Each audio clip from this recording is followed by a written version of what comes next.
9 บทเรียนในการสร้างธุรกิจในวันสิ้นสุดการเคี่ยวกรำตนเองสู่การเป็นผู้นำที่คุณต้องการและคุณมั่นใจว่าคุณเป็นผู้นำที่มีศักยภาพสูงคนหนึ่งร่วมกับเพื่อนร่วมทีมที่แข็งแกร่งพร้อมจะออกรบเพื่อชัยชนะในการสร้างธุรกิจหรือองค์กรของคุณแล้วผมอยากจะแบ่งปันประสบการณ์10 ปีของการสร้างธุรกิจที่ผมกลั่นกรองมาจากจิตวิญญาณของผมเพื่อให้คุณได้เห็นเป็นแนวทางปฏิบัติแนวคิดและนำไปต่อยอดในการปลูกความเป็นผู้นำและเป็นนักสร้างธุรกิจที่ยอดเยี่ยมในแบบของคุณเองครับ 1. มีอุดมคติแต่ต้องอยู่กับความจริงให้ได้ผมเองเป็น1 คนที่มีอุดมคติสูงลิ่วมากแต่เมื่อเวลาผ่านระหว่างทางผมได้พบประสบการณ์จากการสร้างธุรกิจนี้จึงพบว่าการทำความเข้าใจกับความจริงของสิ่งที่เกิดขึ้นจริงนั้นสำคัญมากเช่นกันและไม่ใช่เพื่ออะไรที่มากไปกว่าการทำให้ทุกข์จากการคาดหวังนั้นลดน้อยลงเพราะความคาดหวังบางอย่างคุณไม่สามารถควบคุมได้ดังนั้นอุดมคติมีไว้เพื่อเข้าใจตนเองเข้าใจเป้าหมายของตนเองเป็นการเฉพาะเป็นหลักยึดของตนเองเพื่อไม่ให้เดินออกนอกเส้นทางเป้าหมายแต่ความเป็นจริงที่เกิดขึ้นตรงหน้าและเฉพาะหน้ามีไว้เพื่อให้เข้าใจความหมายความเป็นไปของโลกและผู้อื่นรอบตัวที่มีความเปลี่ยนแปลงอยู่เสมอที่ภาพของอุดมคติของคุณต้องชัดแต่ภาพของโลกที่ประกอบไปด้วยมนุษย์เพื่อนร่วมโลกมากมายที่ล้วนแตกต่างกันย่อมต้องชัดเสมอกันเรียนรู้ที่จะมีความหวังแต่ต้องไม่ใช้ชีวิตอยู่บนความคาดหวัง 2. ความสมบูรณ์แบบ vs ความเป็นมนุษย์หากคุณต้องเลือกความสมบูรณ์แบบของธุรกิจกับความเป็นมนุษย์ขอให้เลือกความเป็นมนุษย์ครับเพราะมนุษย์ทุกคนย่อมมีความผิดพลาดกันได้แต่ผิดพลาดแล้วจะทำอย่างไรกับความผิดหวังที่ติดตามมาเป็นเงาคุณต้องแยก2 สิ่งนี้ออกจากกันคุณต้องทำความเข้าใจให้ได้ว่ามันไม่เกี่ยวข้องกันความผิดหวังมากหรือน้อยขึ้นอยู่กับมาตรฐานความคาดหวังของตัวคุณเองไม่ได้ขึ้นอยู่กับปริมาณปัญหาที่เกิดขึ้นและขอให้คุณตระหนักความจริงข้อหนึ่งว่าไม่มีสิ่งใดที่แก้ไม่ได้ไม่มีปัญหาใดที่อยู่กับคุณไปตลอดกาลหากคุณไม่ต้องการให้มันอยู่หากคุณปรับมุมมองและวางใจให้ถูกที่คุณจะบาลานซ์ทั้ง2 สิ่งนี้ได้ดีข้อ 3. ให้เลือกเสี่ยงทำหากคุณต้องเสี่ยงหรือมีโอกาสที่จะต้องเสี่ยงให้เลือกเสี่ยงที่จะลงมือทำเสมอครับแม้อาจจะต้องเสียใจหรือไม่เป็นอย่างที่คิดก็ตามเพราะมันจะดีกว่าเลือกไม่เสี่ยงเลือกไม่ทำแล้วมีอาการค้างคาใจคุณต้องรู้ให้แน่ครับว่าคุณทำดีที่สุดแล้วแม้ล้มเหลวดีกว่าไม่ทำแล้วมานั่งคิดไม่ตกว่าคุณทำได้หรือไม่ได้สำเร็จหรือไม่สำเร็จ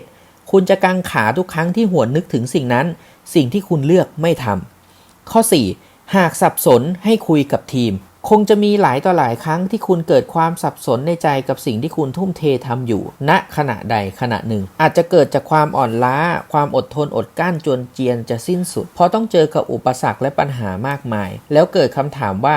ทำไปทำไมขอให้คุณหยุดนิ่งหายใจลึกๆแล้วพูดกับคนในทีมที่มีเป้าหมายเดียวกันหรือมาสเตอร์มายด์ของคุณอย่าจมอยู่กับความคิดของตนเองเพราะณวินาทีนั้นคุณไม่สามารถจะไว้ใจและเชื่อใจความคิดของคุณได้ครับเพราะมันจะหลงลืมปณิธานกระบวนการทั้งหลายเนื่องจากอารมณ์ครอบงำไปเรียบร้อยแล้วหากคุณเหนื่อยคุณสามารถหยุดพักได้หากคุณท้อคุณสามารถเบรกและออกไปทำในสิ่งที่คุณชอบเพื่อผ่อนคลายสักพักได้หากคุณสับสนว้าวุ่นคุณต้องคุยกับคนอื่นที่จะช่วยให้คุณคลายความกังวลและสามารถทำให้คุณเห็นมุมมองอื่นของปัญหาได้ท้อได้แต่ต้องไม่ถอยล้มได้แต่ต้องล้มไปข้างหน้าครับท้อเทียมได้แต่ห้ามท้อแท้ครับข้อ 5. สำเร็จโดยไม่ต้องควบคุมท้ายที่สุดความสำเร็จที่คุณต้องการและอิสระที่แท้จริงคือการที่คุณไม่ต้องเข้าไปควบคุมสิ่งใดเลยเมื่อคุณปักหมุดและเซตเข็มทิศกำหนดกระบวนการเพื่อไปสู่เป้าหมายความสำเร็จแล้วหน้าที่ของคุณคือเดินตามเข็มและรับใช้กระบวนการนั้นอย่างมีความศรัทธาคุณจะเบาใจสบายตัวคุณจะไม่พยายามควบคุมสิ่งใดเพราะคุณเข้าใจทุกสิ่งนั้นล้วนแล้วแต่อิทัปปัจจยตาคือความเกี่ยวเนื่องกันของเหตุและผลเพราะความเกิดแห่งสิ่งนี้จึงเกิดแต่เมื่อสิ่งนี้ไม่มีสิ่งนี้ก็ย่อมไม่มีเมื่อคุณสร้างเหตุดีย่อมผลดีเองความสำเร็จที่แท้จริงคือการไม่ต้องควบคุมสิ่งใดความสุขที่แท้จริงคือการไม่ต้องครอบครองสิ่งใดข้อ 6ได้ดั่งใจหรือไม่ได้ดั่งใจใจของคุณต้องเปิดรับทั้งยามไม่ได้ดั่งใจและยามที่ได้ดั่งใจอย่าเข้าหาธรรมเฉพาะตอนเกิดทุกข์แต่หากยิ่งเป็นสุขมากเท่าไหร่ยิ่งต้องศึกษาธรรมให้มากขึ้นเท่านั้นอย่าเดินเข้าหาครูบาอาจารย์เฉพาะตอนที่สอบตกแต่หากยิ่งสำเร็จได้เกรดดียิ่งต้องเรียนมากขึ้นและเข้าหาครูให้มากขึ้นอย่าไปหาหมอเฉพาะตอนเจ็บไข้ได้ป่วย แต่ให้เลือกทานอาหารที่ดีต่อสุขภาพให้เป็นนิสัยยิ่งได้ดั่งใจมากก็ต้องเตรียมใจรับมือความไม่ได้ดั่งใจไว้ด้วยนี่คือวิธีรักษาและป้องกันให้จิตใจมีความผ่องใสในการทำงานตลอดเวลาข้อ 7 เสือชีต้า vs สุนัขเกรย์ฮาวด์จงไม่หวั่นไหวกับกระแสใดทั้งดีและไม่ดีเพราะคุณรู้คุณเข้าใจคุณยืนหยัดว่าคุณทำอะไรเพราะอะไรเพื่ออะไรคนเรานั้นต่างคนต่างการกระทำเหตุและปัจจัยที่ต่างกันขอให้คุณมีความสุขกับการรู้จักตนเองให้รอบด้านคุณคงไม่เขียนรีวิวถ้ายังอ่านหนังสือเล่มนั้นไม่จบเช่นกันครับ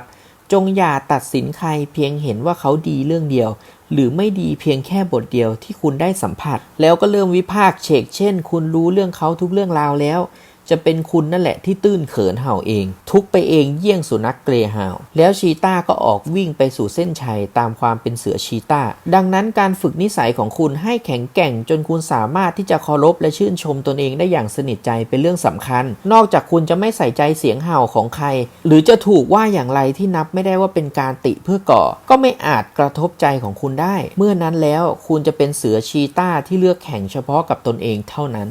8. จบที่ไหนสำคัญที่สุดจบในใจจบในกระดาษจบบนจอจบบนทีวีก็ไม่สำคัญเท่าจบที่การกระทำบนทางธรรมแล้วปล่อยวางทำทุกธรรมนั้นมีใจเป็นใหญ่หากคุณต้องการจะเป็นผู้นำที่ประสบความสำเร็จต้องเริ่มจากหาใจตนเองให้พบแล้วทำความเข้าใจให้ถ่องแท้หรืออย่างน้อยที่สุดก็เรียนรู้มันให้ได้มากที่สุดณเวลานั้นและหมั่นให้เวลากลับมาทบทวนกับตัวเองอยู่เสมอเพราะทุกวันที่ผ่านการเดินทางย่อมมีสิ่งใหม่ต่างๆที่เกิดขึ้นซึ่งอาจทำให้เราเดินออกนอกเส้นทางโดยเราไม่รู้ตัวเมื่อคุณพบและเห็นใจตนเองแล้วถ่ายทอดให้กับคนอื่นด้วยความรักความศรัทธาความเมตตาโดยไม่หวังผลตอบแทนใดนี่คือกำแพงที่ทุกความสำเร็จของการเป็นผู้นำต้องก้าวข้ามไปให้ได้ฝึกเรียนรู้ให้ตัวและจิตใจเป็นมิตรแท้ที่ดีต่อกันข้อ 9มีความเชื่ออย่างลึกซึ้งเชื่อกับตัวเองเชื่อกับคนบนฟ้าจงเลือกเชื่อคนบนฟ้าหากคุณกำลังคิดว่าชีวิตตอนนี้มันช่างหนักหนาสาหัสเหลือเกินจงภูมิใจครับเพราะบทเรียนท้าทายนี้ถูกส่งมาเพื่อคุณเพราะคนบนฟ้ามั่นใจว่าคุณจะก้าวข้ามไปเป็นคนใหม่ที่แข็งแรงขึ้นได้ครับคนที่มองมาจากข้างบนมีแผนที่ดีกว่าใหญ่กว่าสนุกกว่าให้เราเสมอก่อนนอนลองเปิดใจให้ตัวเองได้สวดมนต์ส่งอีเมลถึงคนบนฟ้าตื่นเช้ามาวันใหม่ให้นั่งสมาธิสักครู่แล้วก็ออกไปทำงานด้วยความขยันมีความตั้งใจแบบนี้ทุกวันแล้วคุณจะได้รับจดหมายตอบกลับในอินบ็อกซ์ครับข้อนี้ผมขออนุญาตยืนยันด้วยตัวเองจงใช้ชีวิตให้เรียบง่ายทำงานให้หนักมากเพียงพอรักษาสัญญาที่คุณทำไว้กับตัวเองมีวินัยอย่างต่อเนื่องซื่อสัตย์ต่อความฝันแล้วคุณจะเป็นอิสระจากทุกสิ่งครับ